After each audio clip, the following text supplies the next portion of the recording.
leader, a doer in the realm of innovation for the built environment. My name is Jeff Echols. I'm a senior advisor and the head of marketing for Shadow Partners. And today I am joined by Margie O'Driscoll. She is the director of the Center for Innovation in San Francisco, and she has posed a really interesting juxtaposition, I think. So we're gonna unpack some things here with Margie. But first, thanks, Margie, for joining me.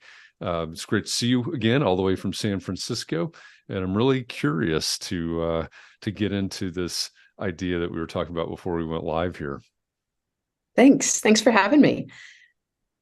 Yeah, absolutely, it's great to have you here. And so, the director of the Center of Innovation. First of all, that's a very cool title. It sounds really exciting to me. I know, I mean, obviously you're in San Francisco, you're right there in Silicon Valley. And most of us, I think, when we think about innovation, especially in the VC world, the startup world, we might think Silicon Valley. But what we were talking about before we went live is focusing on something that's happening all the way on the other side of the globe, essentially, in the Ukraine. So why are you focused on Ukraine when it comes to innovation when you're so close to Silicon Valley? Well, it's a long story, as all things are. The Center for Innovation started out with a much headier title, which was the Center for Innovation in the Design and Construction Industry, which I like to say is just too long for anybody to remember, much less our board of directors, of which KP is a member. So, so we shortened our name to be the Center for Innovation. So the idea was that we could bring together a community of people from the design and construction industry to talk collectively about how we might inspire more innovation in the industry. I came from the architecture world, even though I'm not trained as an architect. And the idea was in the architecture world was architects only talk to architects, contractors only talk to contractors, technologists only talk to technologists, and never the group shall meet together. And the idea of the Center for Innovation was bringing everyone together to talk together about how innovation works, because let's face it, we all know that when we're with our buddies, we always point our fingers at the other direction for whose fault it is when a project fails or there are problems. Contractors say it's the architects say it's the contractor. The technologists say, oh, I didn't get enough venture capital. That's why our products doesn't work well. So if we all have to work collectively, we can actually achieve so much. So that's the broad rubric for the center. Over time, we became an organization that not only talked about innovation from a hard perspective, but also innovation from a more soft perspective. So what I mean by that is we started taking on a role of talking about some of the difficult issues which none of the siloed organizations that whose acronyms are many out there are talking about. So we started talking about really hard issues like why is there such a high rate of mental health issues and suicide in the construction industry? How can we actually remove slavery from the supply chain? How can we start creating a much better cross-disciplinary industry that makes a better world for all? So we started to explore those issues, as well as the nitty-gritty of like how we can improve on industrialized construction, how we can create decarbonized buildings. So we continue to focus on those, but also with this sort of social ethos, which again may come out of us being sort of West Coast California, Bay Area liberals for the most part. So we started talking about those issues. And last year, we got very interested in talking with people in Ukraine about what it was like to build and design during war.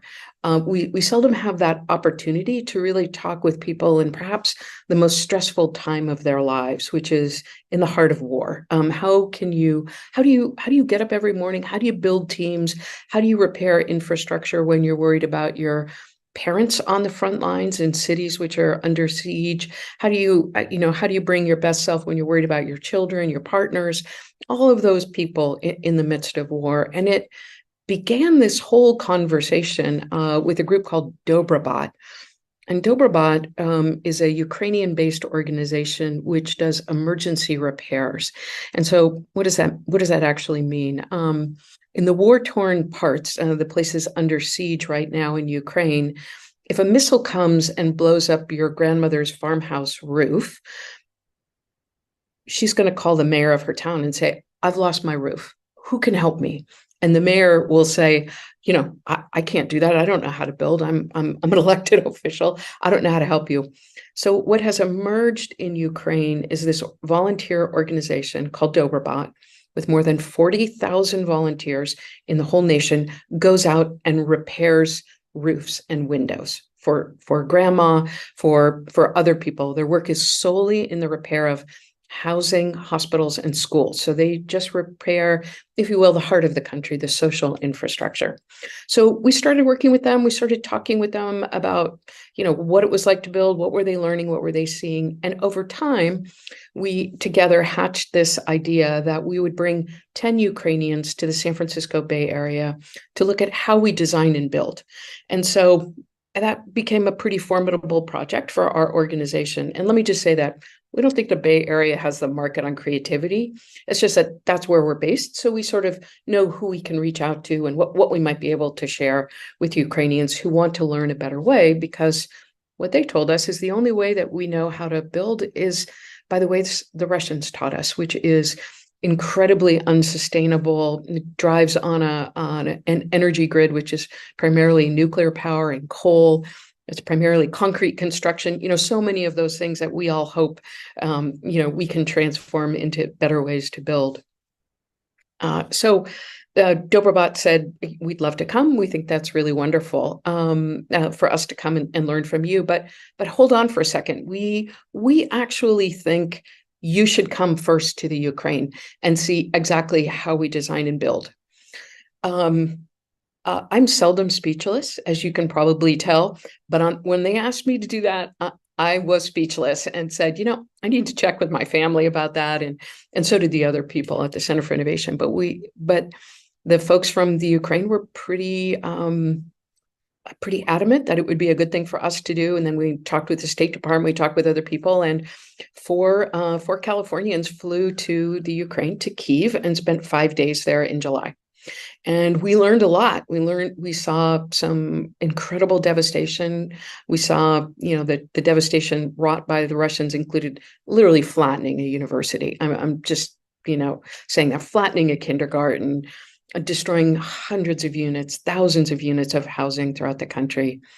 And we came back with a better understanding of the obstacles for the Ukraine to build. And then we came back with the optimism that and the ideas that we think we can show them, which would help promote a better tomorrow for the reconstruction. So you may say, why should we care so much about this country so far away? And that's sort of what you alluded to in the beginning. The Ukraine's 10 hours ahead of California and just a lifetime away. It's almost halfway around the world from us.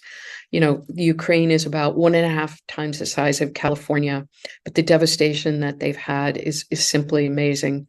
There's been a huge outflow of people from the country.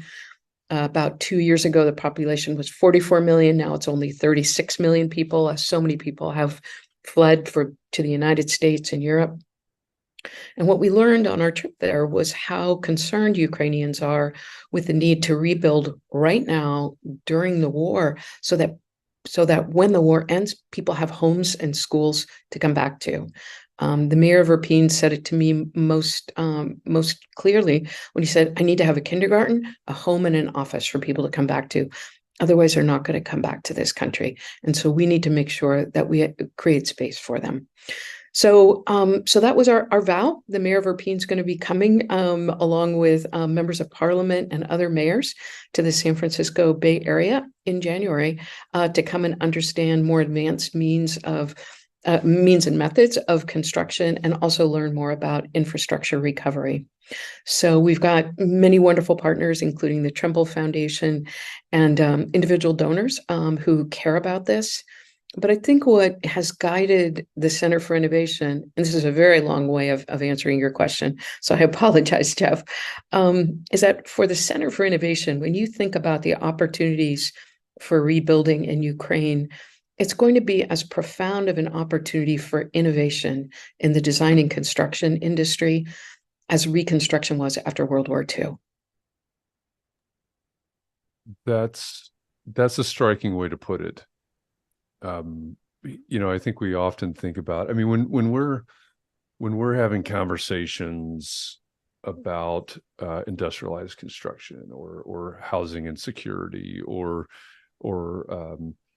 carbon or any of these topics that are the most impactful. I mean, they're already identified as having the biggest impact on the future of the built environment. I think we often, well, one, I think as many in this audience will be United States based. And so I think it's really easy for us to be US centric in our thinking. Um, and thankfully, most of us don't have experience or much need to think about what it's like to experience what you're saying. The war, right? War, the devastation of war. But the way that you put it right there, right? The rebuilding, um, biggest rebuilding since World War II. And as you say that, I'm sitting in a house that in a neighborhood that was started right at the beginning of World War II, and many of the houses in this neighborhood were built for GIs coming back. That really puts it in perspective. Maybe it's just for me sitting here in this neighborhood, but I think we can get our heads wrapped around that. Right? Okay, wow, yeah, that was a time of incredible progress. And I think, we at Shadow, we talk about, and KP Reddy talks about this all the time. He talks about this exponential decade of innovation. It's amazing when you put it that way, because we usually think about it in terms of technology, but you're talking about it in terms of this recovery, this rebuilding need, which brings even a different way of talking about scale to the conversations. That's really fascinating. Well, the scale of the devastation is really profound. About 180 schools have been destroyed. 1,300 educational institutions have been damaged. There have been 700 attacks on hospital workers and clinics and hospitals. There have been 1.5 million homes damaged or destroyed. I mean, the scale, and these are statistics from a couple of months ago, and the war is really ongoing. So it's a big moment. And I think the other thing that we've all observed, I think perhaps more casually in news reports here in the United States, is the Ukrainian embrace of technology as a way to really encourage transparency and dispel a history which had been more corrupt. So they're really using technology to encourage, transparency among all aspects of government. So we heard that commitment almost on the hour from the people we were meeting with when we were in Kyiv, which included ministry officials, members of parliament, mayors, NGO leaders. I mean, we talked with a lot of people who really have intimate knowledge of the country and are so committed towards rebuilding a new future for their country. And they love their country. I made someone cry once when we were on a Zoom call by just talking about the incredible beauty and heritage that the Ukrainian people have in the way that they have built their buildings historically and the passion they have for their country. And it's up to us as we think about this rebuilding effort, not to say this is the American way or this is the San Francisco way, so this is the right way for you. The rebuilding effort has to be led by Ukrainians, but I think they were really moved when we came to Ukraine and said, "We're here to serve your goals. What are your goals? What would you like to see? Here are some ideas for how you can do it, but not in a didactic way of this is the way you must do it at all." They have to choose their own future, but I do feel as though there's a lot we can offer. I talked with a member of parliament and I said, I live in a house at which we have solar panels on the roof, and we contribute energy back to the grid in my city. And he said, "Oh, that's because you live in California and you all live in a beach climate." And I said, "Well, I don't. I live in San Francisco, and it's mighty foggy and can get pretty nippy and damp in San Francisco. So let me show you that's not it." But he didn't quite believe me when I said you could actually have a house built off the grid. And that is not a factor of anything except exposure. He's never been exposed to this idea that many of us would consider it like an aspirational one. It's not even on his screen. So I think there are ways that we can really aid Ukrainians in understanding that there is another way to build. And it's a great opportunity for the world to really show how we might move forward. Yeah, and it strikes me too that you mentioned at the very beginning of this conversation. I mean, basically, I don't remember if the word collaboration was in there, but collaboration, right? When the architects are working with the contractors, with the engineers, with the developers, et cetera. I think this is a really great opportunity, and I think that's part of the beauty of this precipice that we're on with the technology that's available is the importance certainly, but the ability for Ukraine to build Ukraine.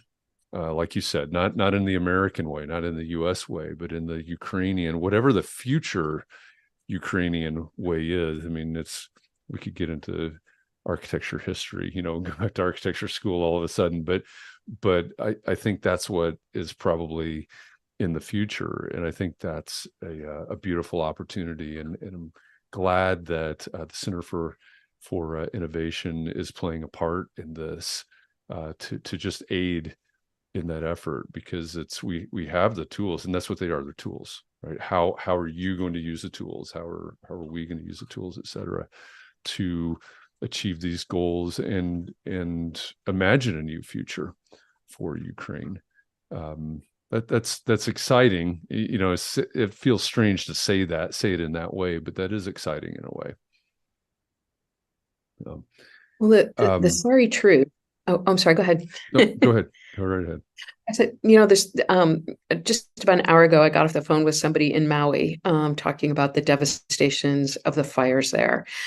And I couldn't help but think that these challenges, which are both near and far from us in terms of rebuilding, given climate change, are only going to become more real in our lives. So our ability to mobilize quickly and sustainably is going to be really important. Right now at the Center for Innovation, we're thinking deeply about Ukraine, but it's an unfortunate way that the world seems to be going in this moment. And I don't mean to be apocalyptic about it, but we're going to be called to action more and more frequently as we have to all respond to these challenges, both in our neighborhoods and around the world.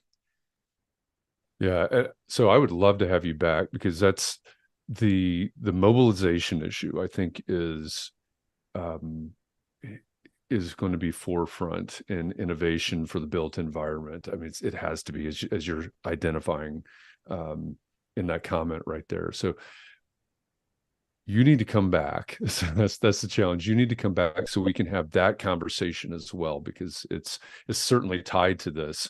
But I think, looking at things that are going on, like in our incubator that we're running right now, and other places where we're watching and participating in innovation, I think you're touching on something that's going to lead the way in a lot of ways. So let's stick a pin in that one and schedule another conversation so we can do that, because I think it's one that we ought to have.